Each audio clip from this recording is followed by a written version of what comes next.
What used to be the site of a few fishermen's cottages on an idyllic beach in the heart of the Mkambati Nature Reserve is now the construction site of a 5-star lodge at the heart of a heated debate about development on the wild coast of the Transkei. Some say it's a brilliant new model that's going to make tourism and conservation sustainable, and it's going to plough massive benefits back into the local community. Other people say it's going to ruin the spirit of the Transkei, destroy affordable ecotourism, and set a very bad precedent for the future.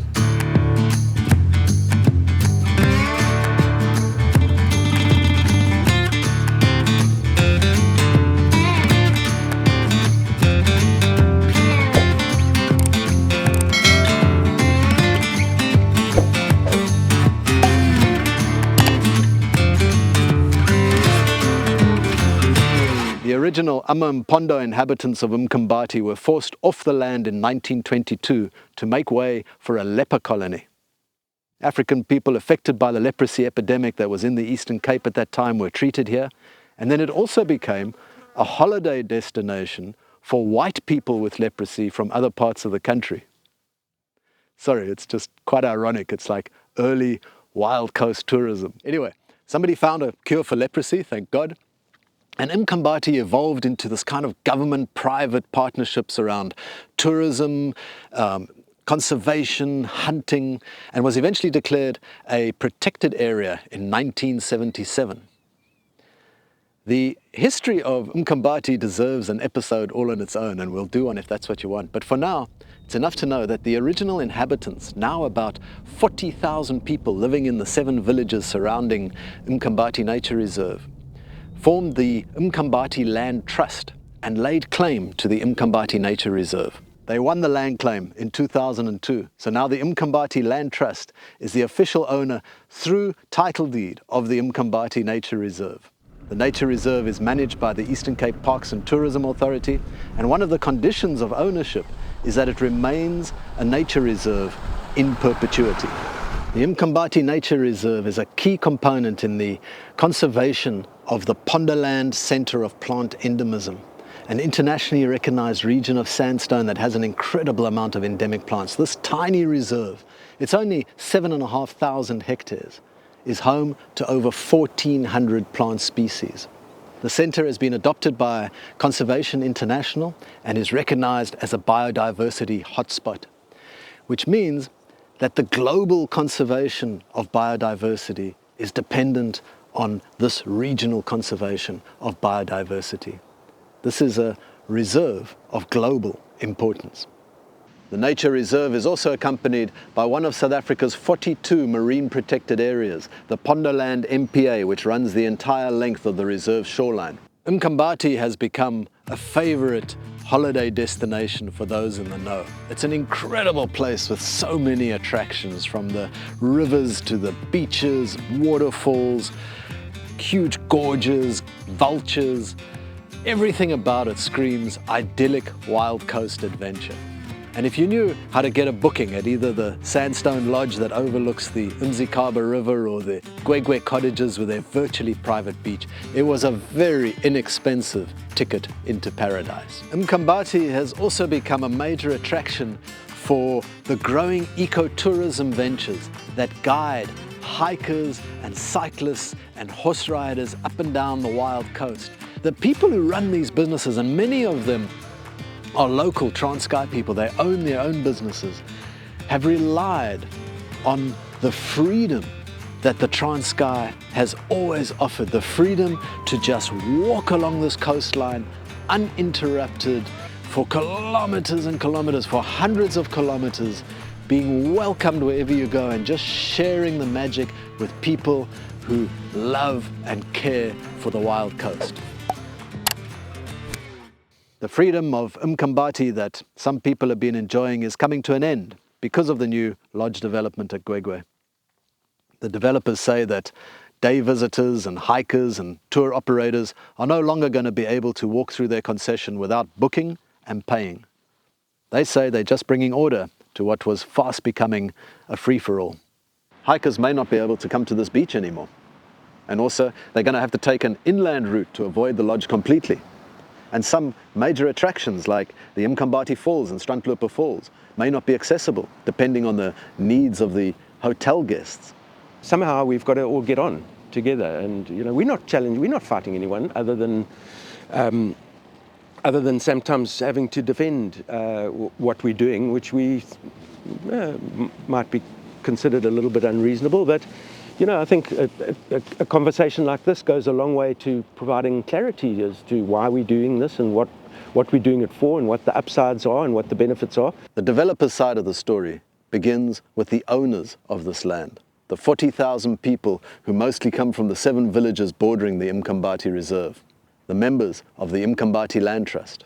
They, above all, need to benefit from the ownership of this land. Up until now, the park fees and the accommodation fees from the existing tourism model has not been enough. It's hardly been enough to maintain the lodges and the roads. The operations weren't big enough to employ enough people. There was no benefits going back to the community that owns this land. Of that 300 odd rand per person per night that they were spending, how much could possibly go back to conservation and or at least to the community who own the land? They own this magnificent asset and they're getting nothing. Evidently, government doesn't have the resources to develop tourism and infrastructure of their national parks. So just like is happening throughout the continent and throughout South Africa, government is turning to private enterprise to help develop tourism, conservation, and community beneficial partnerships. It's been successful in other places, and now it's come to the Transkei.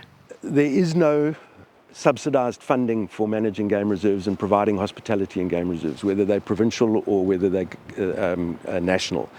So the private sector has had to step in, and the Kruger National Park, or national parks, earn 70% of their revenue from public private partnerships.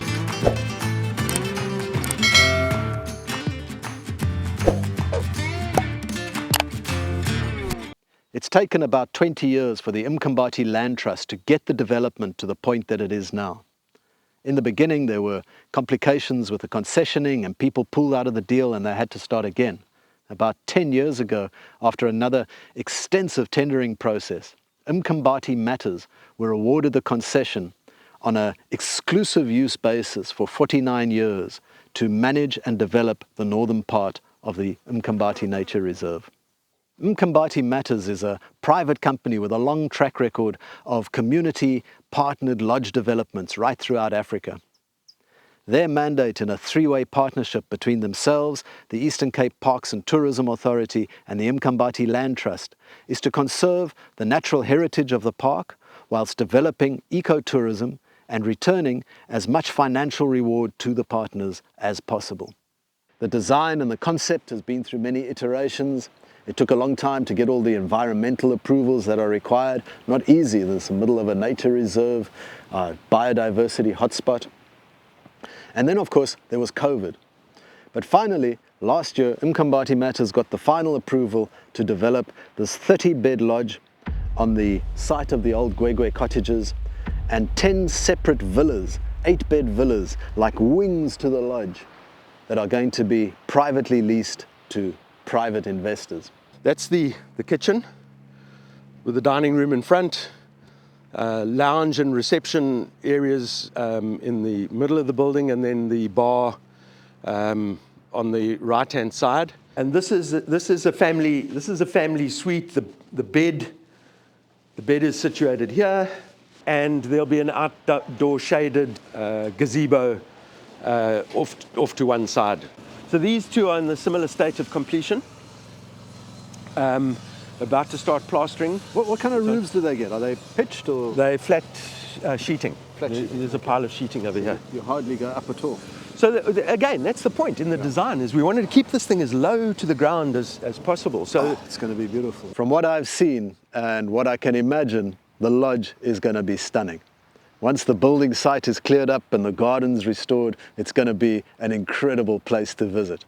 Well designed, taking the aesthetics of the environment into account, completely off the grid, super comfortable, and nestled in one of the most beautiful places on earth. It's difficult to imagine it now, but you have to imagine that with a rough plastering, a textured plastering, and a color palette that reflects the color of these rocks with clumps of vegetation strategically introduced. Each one of these buildings almost ends up taking on the appearance of those, look across the bay, those rocky outcrops with clumps of trees around them. It's almost invisible. You can see the bay, you can see the horizon, you can see the sea. There's a whale just breaching on the, just above the, just below the horizon over there. There are a lot of whales at the moment.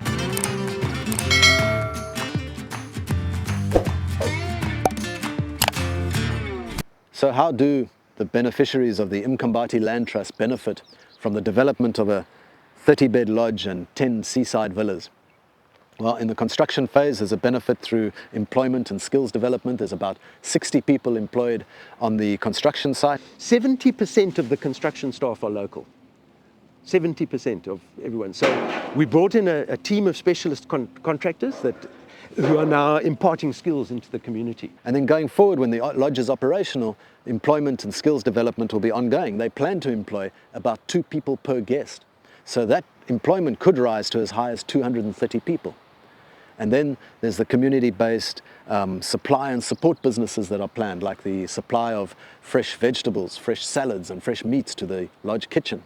One cannot overestimate the importance of job creation to Transkei communities. There is hardly any full-time job opportunities in the rural areas. The creation of 100 jobs has a huge impact on Transkei homesteads. It's not only the cash at the end of the month, it's also keeping families together by reducing the need for young men and women to go seeking for work in distant cities. Besides employment and skills development, the Gwegwelodge is going to bring a lot more to the beneficiaries of the Mkambati Land Trust. 9% of turnover, not profit, turnover goes to the partners. 3% to Eastern Cape Parks and Tourism Authority and 6% to the Mkambati Land Trust. For every 100 Rand, 9 Rand goes to our partners, straight off the top. Then we do our business. So obviously it's all about generating as much revenue as we can so that they can get the benefit, and the business is obviously viable, at the same time minimal environmental impact. If you run the numbers based on 30% occupancy at about 5,000 Rand a night, that comes to over R1 million a year for the trust.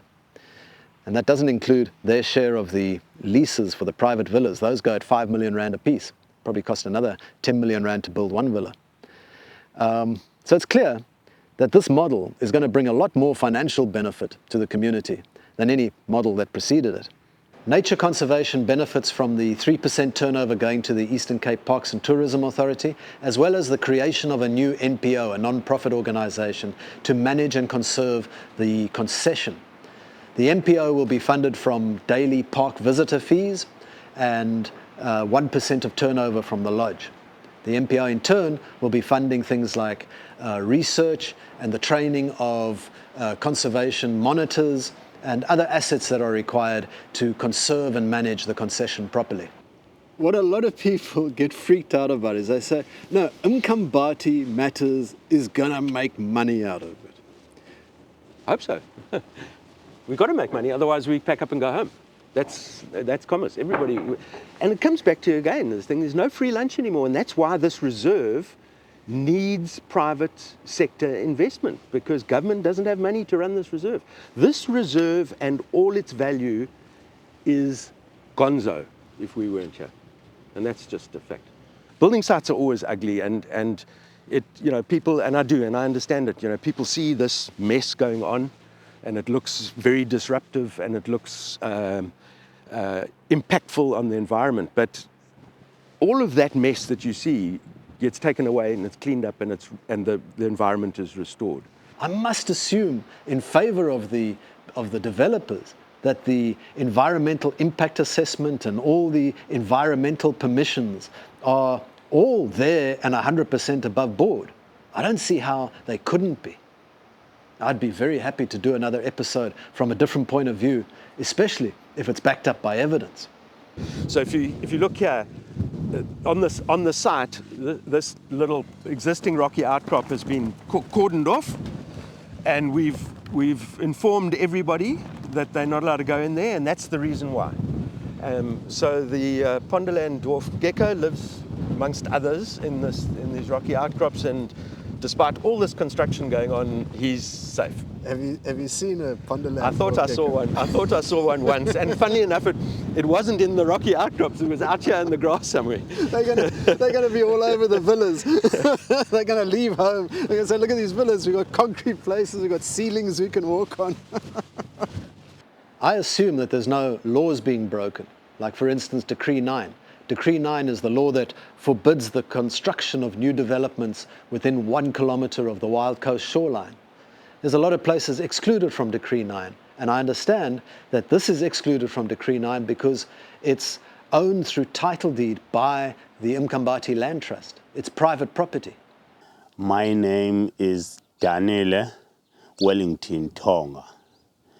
I'm the chairperson of the Mkambati Land Trust since 2010. Mkambati is our land. We are not moving here.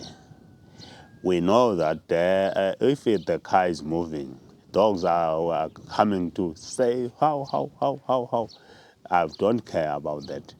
We're managing our Mkambati Land Trust as our land.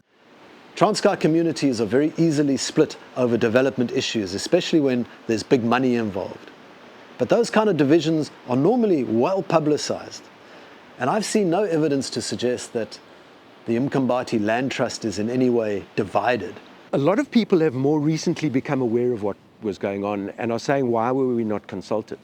Part of the environmental authorization process is a public participation element, and it's very, very, very strict and taken very, very seriously. And the consultants who ran the process in 2013 through to 2015 did that process, and the public notices were put up and people were identified, even in these communities. Sadly, the representative from that community has subsequently passed away. But things then sort of went quiet, okay? And I think that's been one of the problems. So we kind of playing catch up a bit with the local, with our neighbours and the general public. It seems to me that public consultation is a tenuous process that always gets developers into trouble. We see it again and again. Project leaders stand up and say, there was proper public consultation, then somebody stands up and says, no, there wasn't proper public consultation. We see it, it's happening with the oil and gas exploration. It happened with the Molobeni titanium mining. It's happening with the N2 highway. It's happening with legislative changes that the Eastern Cape government want to make. It's always a problem, public consultation.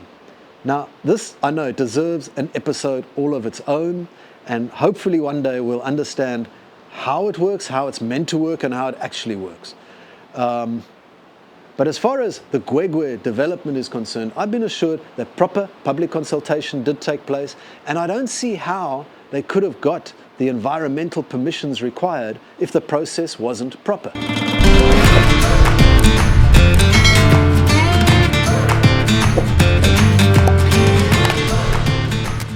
This brings us to the more contentious issue of access to the park, that a lot of people feel is now going to be seriously limited. Mkambati Matters were granted a concession here on an exclusive use basis. So legally, they call the shots, they make the rules. But they don't want to exclude people from the park, partly because it just wouldn't be fair to do so, and partly because they want the revenue from the daily visitor fees to fund conservation of their concession. Currently, everybody entering the park should be signing an indemnity, signing a registration, and paying a 30 Rand park fee. That's the law. But if you enter from the Mzikaba River mouth or the Mtentu River mouth, which you're allowed to do, then there's little or no control. So quite literally, it's quite often a free-for-all. The other day we had upwards of 80 people at one waterfall, all jumping and diving and picnicking and whatever. We go and clean up the litter afterwards. We've had people wandering in here with their dogs, with their pets, and totally illegal. That is not a product that generates the kind of revenue that this model is geared to. Mkambati Matters plans to address this lack of control and also to bring the fees in line with what they imagine access to a park like this is actually worth. We are contemplating and have put forward that the local trailists or local enterprise So our neighbours that run tourism businesses, with existing bookings, will continue to have managed entry, because we have to manage it, like Eastern Cape Parks have got to manage it. They've got to sign in and sign out and so on, at no charge for now, but it has to be on a system of reservation, because we need to know who's who. And then slowly escalating, but it's 50 Rand next year and 100 Rand the year after for local enterprises, our neighbours, our colleagues. Outside enterprises, so a guy in Durban who's got a tour operation or whatever, the fee is 300 Rand per person per day. It goes into the fund. And international visitors, 500 Rand per person per day. There are customary rights, so, and we understand that. And we rely on ecpta to assist us in understanding what customary rights they have allowed. So we're saying for anyone who wants to traverse the reserve from A to B, not to stop and picnic and have commercial thing, and I'll get to that. But if somebody wants to walk from Tent to Mzikaba, which they've been doing for centuries, we've got no issue with that. We might ask them politely to take a route, or ask them politely to be escorted through. We don't know, but in principle, we cannot do, and we don't want to. We don't want to upset people like that, because it is a customary right. Where it gets a little bit murky is there have been claims by various people that they have a customary right to bring tourists into the reserve for a fee. That's where thing, because we have a commercial right via lease agreement to bring people into this reserve for a fee. You're a guy who runs a tour or something, and you want to come to the waterfall with your guests from somewhere and spend some time there, then you phone us. You give us a ring, and you say, I want to bring a group in. We say, that's fine, this is the thing. And in other words, you just make a booking. And then we allocate a slot, and we say, yeah, you can go. But if we've got a wedding, for example, going on at the waterfall, then, think about it. So then we say, no, look, okay, we've got a function, or we've got a party that at the waterfall from 9 o'clock till 10 o'clock. So from 11 till 2's yours. You can come in with your crowd and have it.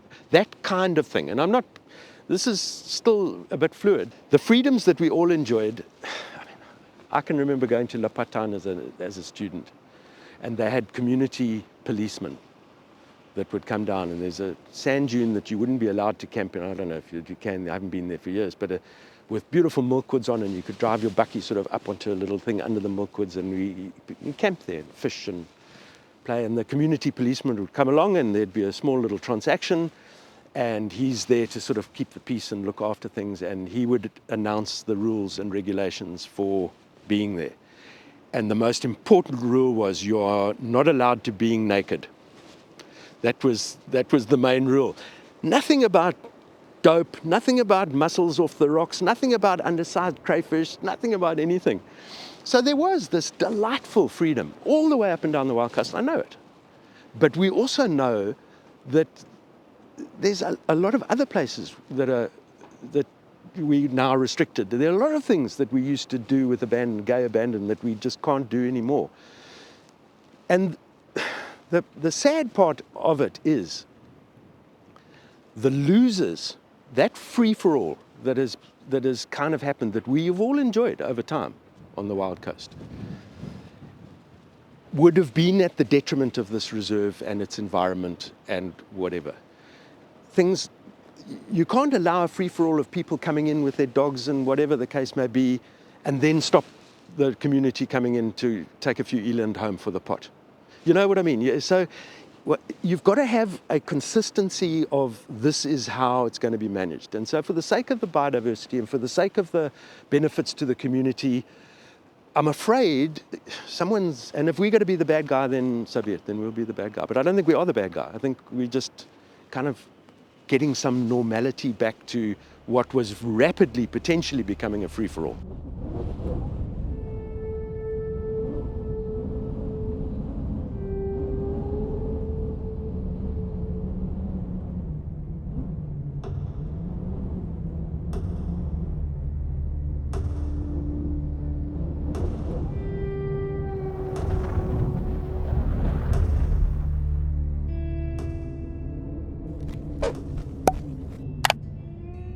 It's not easy to take sides in this debate.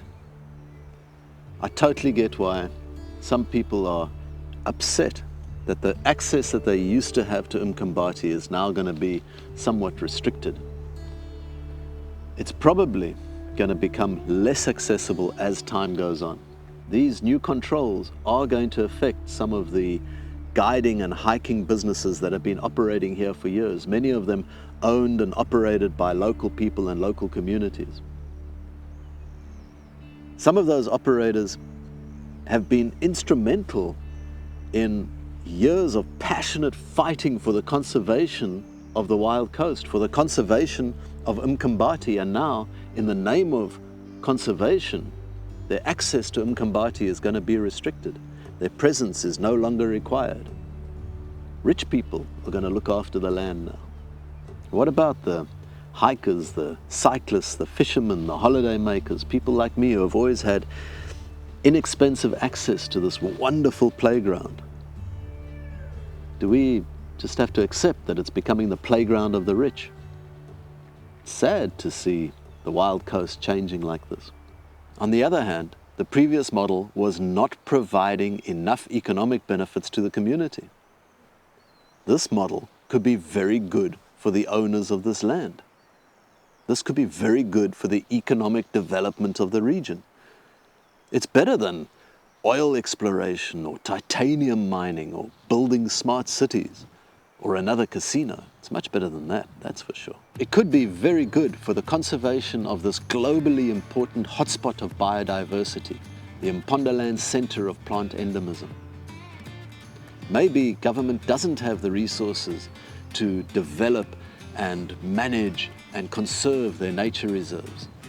Maybe they have to rely on private enterprise to step in and make something of these assets and turn them into something valuable. It seems to be the case. It's happening right throughout Africa. Whether that's right or wrong, I don't know. It takes us into the realm of another economic debate about the privatization and commodification of national assets. I don't know. It's complicated. I guess we'll only know if, in the big picture, it's a good or a bad thing once it's up and running and fully operational, and we can see exactly what the pros and cons are, see exactly what the benefits are, see exactly how the money is spent. Let's see what happens. I'd like to hear what you think. I'll keep you informed of any new developments. Thanks for joining me. See you next week.